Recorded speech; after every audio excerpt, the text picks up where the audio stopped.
chapter 7,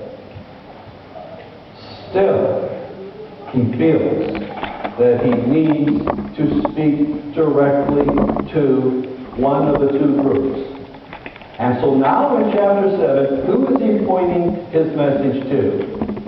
He says it right there. For I'm speaking to those who know the law. The Gentiles didn't know the law. They didn't grow up with the law. But now I'm speaking to Jews because you Jews, you know the law very well, you think. And so, the Jew, who was oh so proud of his law keeping. There wasn't anything that prided a Jew more than his ability to keep the Ten Commandment law especially. They were proud of their law keeping. And now these people who were proud of their law keeping had become Christians. And it's hard not to hold on to some of those old ideas, even though you are in newness of life. As he said last week, if we are Christians, the dead, we have died to Christ. Who is controlling us? Because Christ died, we died with him. Talking about our baptism. So sin is dead, and Christ is alive, right? And so sin being dead and Christ alive means you have all your problems taken care of. No, he's back speaking to them again. In essence, the Jew and his law keeping, that was his religion. That was his religion. His whole religion was law keeping. That was it.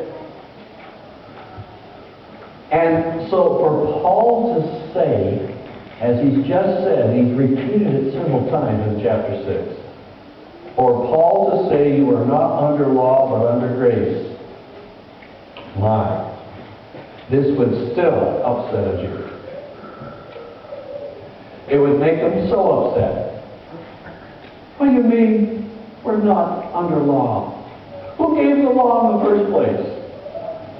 Who invented the law in the first place? God. So, how, Paul, can you say, I know we've heard it 5 times now, and we've read it that many times in the book of Romans, but still, it still got to you. Paul knew it.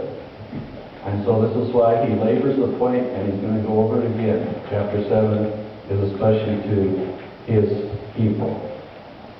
Paul is going to talk again about this most important concept. Paul feels they must get it. They must get it, or they could be lost.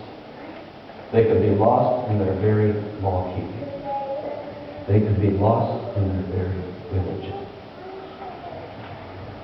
Now that's all for the Jews, right?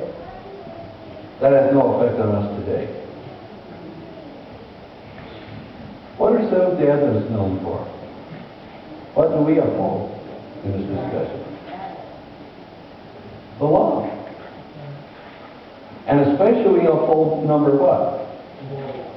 Number 4. So what Paul is saying to the Jews here, could this have some effect upon us? Could it have some application for us? Maybe we ought to read this with a little finer tooth comb and see what Paul is trying to say here. We need to understand the proper place of the law in our salvation. We need more instruction on the law. Now, when I say that, there are some very conservative Adventists that get all excited and say, preach on, Pastor. Hold on. Let's see what Paul is really saying. Where's the proper role of the law in our salvation?